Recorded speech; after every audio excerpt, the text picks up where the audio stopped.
हर हर महादेव। हार्दिक स्वागत करती हूँ आप लोग का अपने इस चैनल पर। महादेव जी की कृपा से आप लोग सब कुशल अच्छे होंगे। आज मैं सुनाऊंगी रामायण का पाठ, जो कि मेरा 7 मास पारायण चल रहा है और अगले वीडियो में मैं सुना चुकी हूँ। अब इसके आगे का मैं सुनाऊंगी। चलिए शुरू करती हूँ। आप लोग मेरे चैनल पर बने रहे। प्लीज मेरे चैनल को सब्सक्राइब, वीडियो को लाइक कर दे। शुरू करती हूँ, शेयर भी कर दीजिए।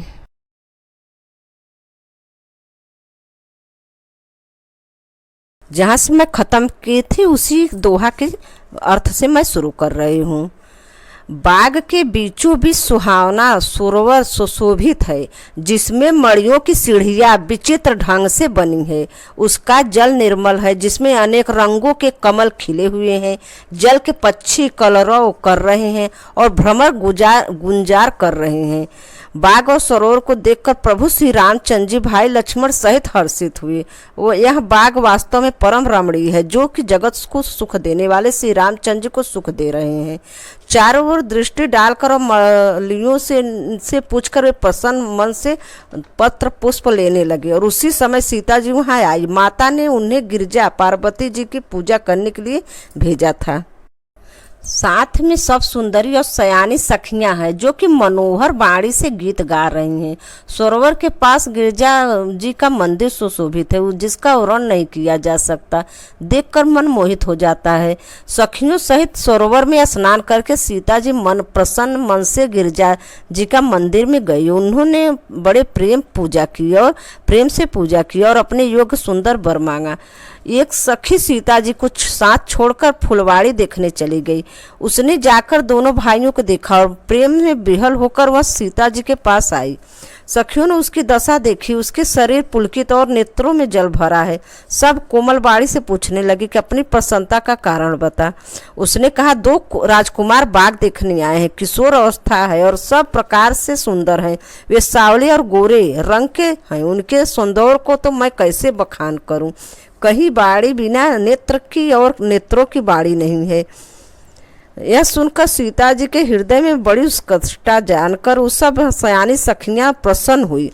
तब एक सखी कहने लगी, हे सखी, ये वही राजकुमार है जो सुना है कि कल विश्वामित्र मुनि के साथ आए हैं और उन्होंने अपने रूप को मोहनी डालकर नगर के स्त्री पुरुषों को अपने बस में कर लिया है। जहाँ तहाँ सब लोग उन्हें छवि का वर्णन कर रहे हैं। अवश्य चलकर उन्हें देखना चाहिए।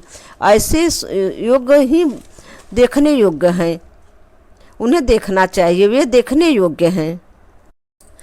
उसके वचन सीता जी के अत्यंत प्रिय ही लग गई और दर्शन के लिए उनके नेत्र अकुला उठे। उसी प्यारी सखी को आगे करके सीता जी चली। पुरानी प्रीति को कोई लख नहीं पाता। नारद जी के वचनों का स्मरण करते सीता जी के मन में पवित्र प्रीति उत्पन्न हुई। वे चकित होकर सब और इस तरह देख रही थी मानो डरी हुई मृग छौनी इधर उधर देख रही हो। कंकड़, हाथों के कड़े, करधनी और पायजेब शब्द सुनकर श्री रामचंद्र जी हृदय में विचार कर लक्ष्मण से कहते हैं, यह ध्वनि ऐसी आ रही है मानो कामदेव के विश्व की जीतने का संकल्प करके टंके पर चोट मारी है। ऐसा कहकर श्री राम जी ने फिर से उस ओर देखा। श्री सीता जी के मुख रूपी चंद्रमा को निहारने के लिए उनके नेत्र चिकोर बन गए। सुंदर नेत्र स्थिर हो गए। टकटकी लग गई मानो नमी जानकी जी के पूर्वज ने जिनका सबके पलकों में निवास माना गया है। लड़की दामाद के मिलन प्रसंग को देखना उचित नहीं। इस भाव से सोचा कर पलकें छोड़ दी। पलकों में रहना छोड़ दिया, जिसके पलकों का गिरना रुक गया है। सीता जी की शोभा देखकर श्री राम जी ने बड़ा सुख पाया। हृदय में उसकी सराहना करते हैं, किंतु मुख से वचन नहीं निकलते। वह शोभा ऐसी अनुपम है मानो ब्रह्मा ने अपनी सारी निपुणता मृत्यमान करके संसार को प्रकट करके दिखा दिया हो। वह सीता जी की शोभा सुंदरता भी सुंदर करने वाली है। वह ऐसी मालूम होती है मानो सुंदरता रूपी घर में दीपक लो जल रही है। अब तक सुंदरता रूपी भवन में अंधेरा था। वह भवन मानो सीता जी की सुंदरता रूपी दीप शिखा को पाकर जगमगा उठा है। पहले से भी अधिक सुंदर हो गई हैं। सारी उपमाओं की कवियों ने जूठा खा रखा है। मैं जानकी नंदनी श्री सीता जी के किससे उपमा दूं। इस प्रकार हृदय में श्री सीता जी का शोभावरण करके और अपनी दशा को विचार कर प्रभु श्री रामचंद्र जी पवित्र मन से अपने छोटे भाई लक्ष्मण से संयमानुकूल वचन बोले, हे तात, यह वही जानकी की कन्या है। हे तात, यह वही जनक जी की कन्या है जिसके लिए धनुष यज्ञ हो रही है। सखियां इसे गौरी पूजन के लिए ले आई हैं। वह फुलवाड़ी में प्रकाश करती हुई फिर रही हैं, जिसकी अलौकिक सुंदरता देखकर स्वभाव से ही पवित्र मन क्षुब्ध हो गया है। अब वह सब कारण अथवा उसका सब कारण तो विधाता जाने, किंतु हे भाई सुनो, मंगलदायक दाहिने अंग फड़क रहे हैं। रघुवंशियों की यह सहज जग स्वभाव है कि उनका मन भी कभी कुमार्ग पर पैर नहीं रखता। मुझे तो अपने मन का अत्यंत ही विश्वास है कि जिसने स्वप्न में पराई स्त्री की दृष्टि नहीं डाली है, रण में शत्रु जिनकी पीठ नहीं देख पाते, अर्थात जो लड़ाई मैदान से भागते नहीं हैं, पराई स्त्रियां जिनके मन में दृष्टि को नहीं खींच पाती और भिखारी जिनके हाथ नहीं लौटते, ऐसे श्रेष्ठ पुरुष संसार में थोड़े हैं। यो श्री रामचंद्र जी छोटे भाई से बातें कर रहे थे, तब मन में सीता जी के रूप को लुभाया और वो अपने उनके मुख रूपी कमल के छवि रूप को मुकुंद रसों को भौरे की तरह पी रहा है। श्री सीता जी चकित होकर चारों ओर देख रहे, मन में इस बात की चिंता कर रहा है कि राजकुमार कहाँ चले गए। बाल मृग, नयनी मृग के छौने की सी आँख वाली सी सीता जी जहाँ दृष्टि डालती वहाँ मानो श्वेत कमलों की कतार बरस जाती। तब सखियों ने लता की ओट में से सुंदर श्याम और गौर कुमार को दिखलाया। उनके रूप को देखकर नेत्र ललचा उठे। वे ऐसे प्रसन्न हुए मानो उन्होंने अपना खजाना पहचान लिया हो। शेरोनाथ जी की छवि देखकर नेत्र तखित निश्चल हो गए, पलकों को गिरना छोड़ दिया। अधिक स्नेह के कारण शरीर विफुल बेकाबू हो गया, मानो शरद ऋतु के चंद्रमा की चिकोरी बेसुध हुई देख हो रही हो। नेत्रों के रास्ते श्री रामचंद्र जी के हृदय में लाकर शिरोमणि जानकी जी ने पलकों के किवाड़ लगा दिया, अर्थात नेत्र मूंद कर उनका ध्यान करने लगी। जब सखियों ने सीता जी के प्रेम में बस जाना, तब वे मन में सुखचा गए, कुछ कह नहीं सकती थी। उसी समय दोनों भाई लता मंडप कुंज में प्रकट हुए, मानो दो निर्मल चंद्रमा बादलों के पर्दों को हटाकर निकले हो। दोनों सुंदर भाई शोभा की सीमा है। उनके शरीर की आभा नीले और पीले कमल की सी है। सिर पर सुंदर मोरपंख सुशोभित है, जो उनके बीच में फूलों की कलियों के गुच्छे लगे हैं। माथे पर तिलक और पसीने में की बूंदे शोभाम्यान है। कानों में सुंदर भूषणों की छवि छाई है। टेढ़ी भुएं और घुंघरू वाले बाल है। नए लाल कमल के समान रत्नारे लाल नेत्र है। ढोढ़ी नाक और गाल बड़े सुंदर है। हंसी की शोभा मन को मोल लेती है। मुख को छवि तो मुझ में कही नहीं जाती, जिसे देखकर बहुत ही कामदेव लजा जाते हैं। बस स्थल मणियों की माला और शंकर के श्रीधर सुंदर गला है। कामदेव के हाथी के बच्चे की सूढ़ के समान उतार चढ़ाव वाली कोमल भुजाएं हैं, जो बल की सीमा है। जिसके बाएं हाथ में फूलों सहित दोना है। हे सखी, यह सावला कुंवर तो बहुत ही सलोना है। सिंह सी पतली लचीली कमर वाले पीताम्बर धारण किए हुए, शोभा और शील के भंडार सुर कुल के भूषण श्री रामचंद्र जी को देखकर सखियां अपने अपने आप को भूल गई। एक चतुर सखी धीरज धरकर हाथ जोड़कर सीता जी से बोली, गिरजा जी का ध्यान फिर कर लेना। इस समय राजकुमार को क्यों नहीं देख लेती। तब सीता जी ने सुखचाकर नेत्र खोले और रघुकुल के दोनों सिंहों को अपने सामने खड़े देखा। नख से शिखा तक श्री राम जी की शोभा देखकर फिर पिता का प्रण याद करके उनके मन बहुत क्षुब्ध हो गया। जब सखियों ने सीता जी का परवश प्रेम को बस में देखा, तब वो सब भयभीत होकर कहने लगी, बड़ी देर हो गई, अब चलना चाहिए, कल इसी समय फिर आएंगे। ऐसा कहकर सब सखी मन में हंसी। सखी की यहाँ रहस्यमय भरी बाणी सुनकर सीता जी सुखचा गई। देर हो गई जान उन्हें माता का भय लगा। बहुत धीरज धरकर वे श्री रामचंद्र जी को हृदय में ले आई और उनका ध्यान करते हुए वो अपने को पिता के अधीन जानकर लौट आ चली।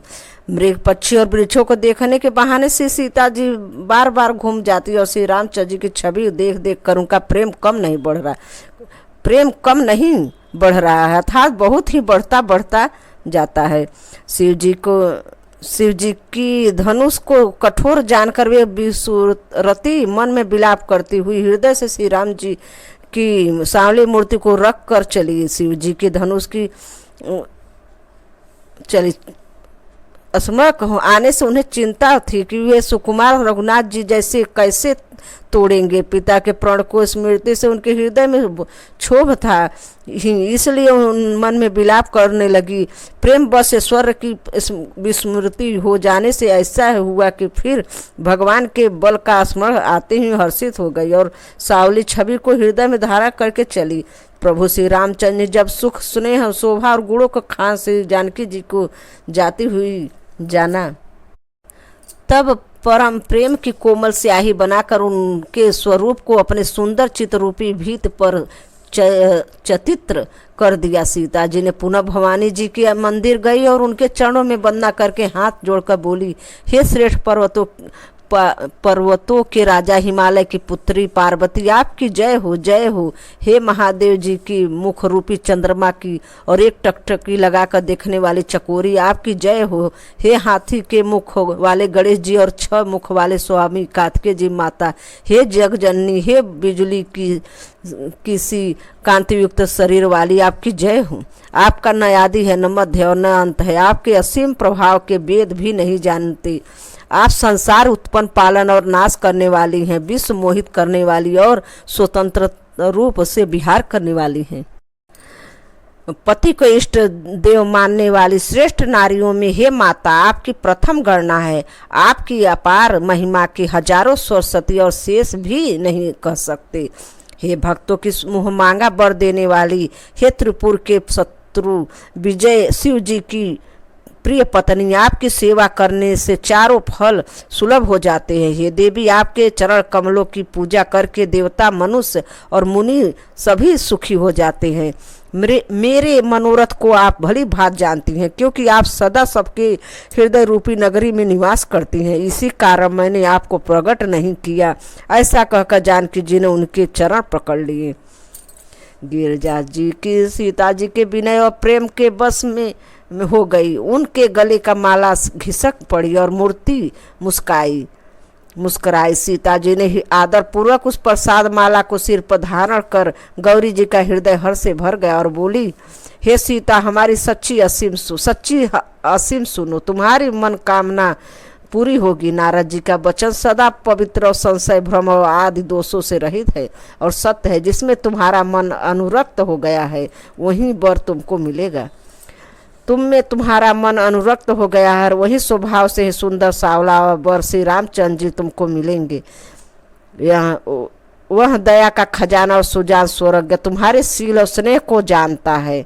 इस प्रकार गौरी जी का आशीर्वाद सुनकर श्री जानकी जी समेत सब सखियां हृदय से हर्षित हुई। श्री तुलसीदास जी कहते हैं, भवानी जी की बार बार पूछ कर सीता जी प्रसन्न मन से राजमहल को लौट चली। गौरी जी की अनुकूल जानकर सीता जी के हृदय को हर्ष हुआ और वह वहां नहीं जा सकता। सुंदर मंगलों के मूल उनके बाएं अंग फड़कने लगे। हृदय से सीता जी के सौंदर्य को सराहना करते हुए दोनों भाई गुरु जी के पास गए। श्री रामचंद्र जी ने विश्वामित्र जी से सब कुछ कह दिया, क्योंकि उनका सरल स्वभाव है, छल तो उसे छूता भी नहीं था। फूल पाकर मुनि ने पूजा की। फिर दोनों भाइयों ने आशीर्वाद दिया, तुम्हारे मनोरथ दोनों भाइयों को आशीर्वाद दिया, तुम्हारे मनोरथ सफल हो। यह सुनकर श्री राम लक्ष्मण सुखी हुए। श्रेष्ठ विज्ञानी मुनि श्री विश्वामित्र जी भोजन करके कुछ प्राचीन कथाएं कहने लगे। इतने में दिन बीत गए और गुरु जी की आज्ञा पाकर दोनों भाई संध्या करने लगे। उधर पूर्व दिशा में सुंदर चंद्रमा उदय हुई। श्री रामचंद्र जी ने उसे सीता जी के मुख के समान देखकर सुख पाया। अपने फिर मन में विचार किया कि यह चंद्रमा सीता जी के मुख के समान नहीं है। सारे समुद्र में इसका जन्म फिर उसी समुद्र उत्पन्न होने के कारण विष इसका भाई दिन में यह मलिन शोभाहीन निस्तेज रहता है और कलंकी काले दाग से युक्त है। बेचारा गरीब चंद्रमा सीता जी के मुख बराबरी कैसे पा सकता है। फिर यह घटता बढ़ता है और बिरहड़ी स्त्रियों को दुख देने वाला है। राहु अपनी संधि में पाकर इसे ग्रस लेता है। चकवे को चकवी के वियोग का शोक देने वाला और कमल को बैरी उसे मुरझा देने वाला यह चंद्रमा तुझसे बहुत ही अवगुण है, जो सीता जी में नहीं है। यहाँ जानकी के मुख की तुझे उपमा देने बड़ा अनुचित कर्म करने का दोष लगेगा। इस प्रकार चंद्रमा के बहाने सीता जी को मुख छवि को वर्णन करके बड़ी रात हो गई जान वे गुरु जी के पास चले।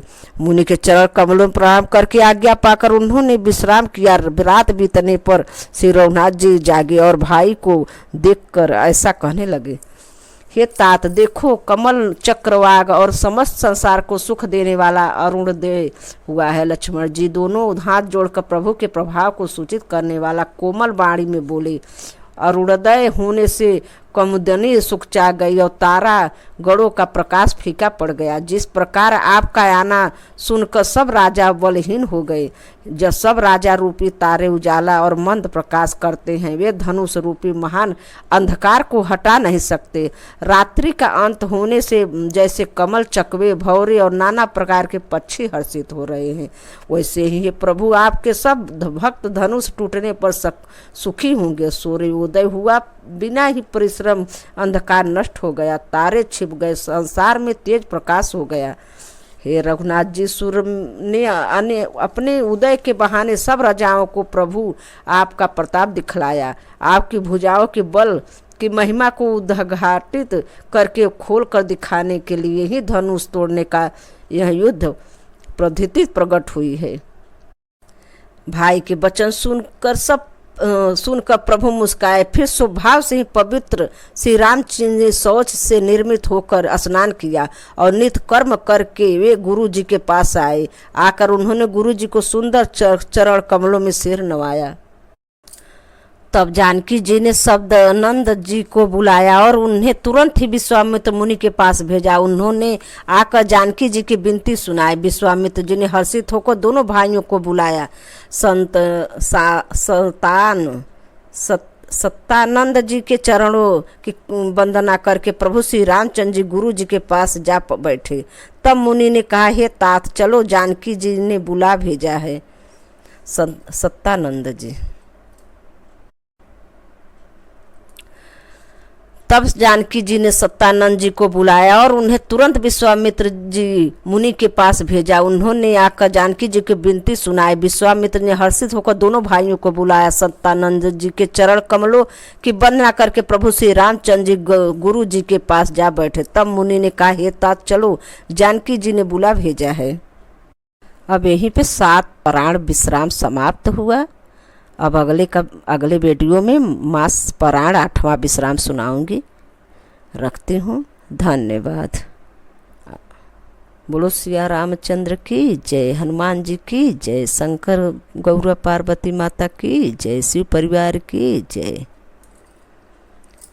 बोलो सिया रामचंद्र की जय, बोलो सिया रामचंद्र की जय। हर हर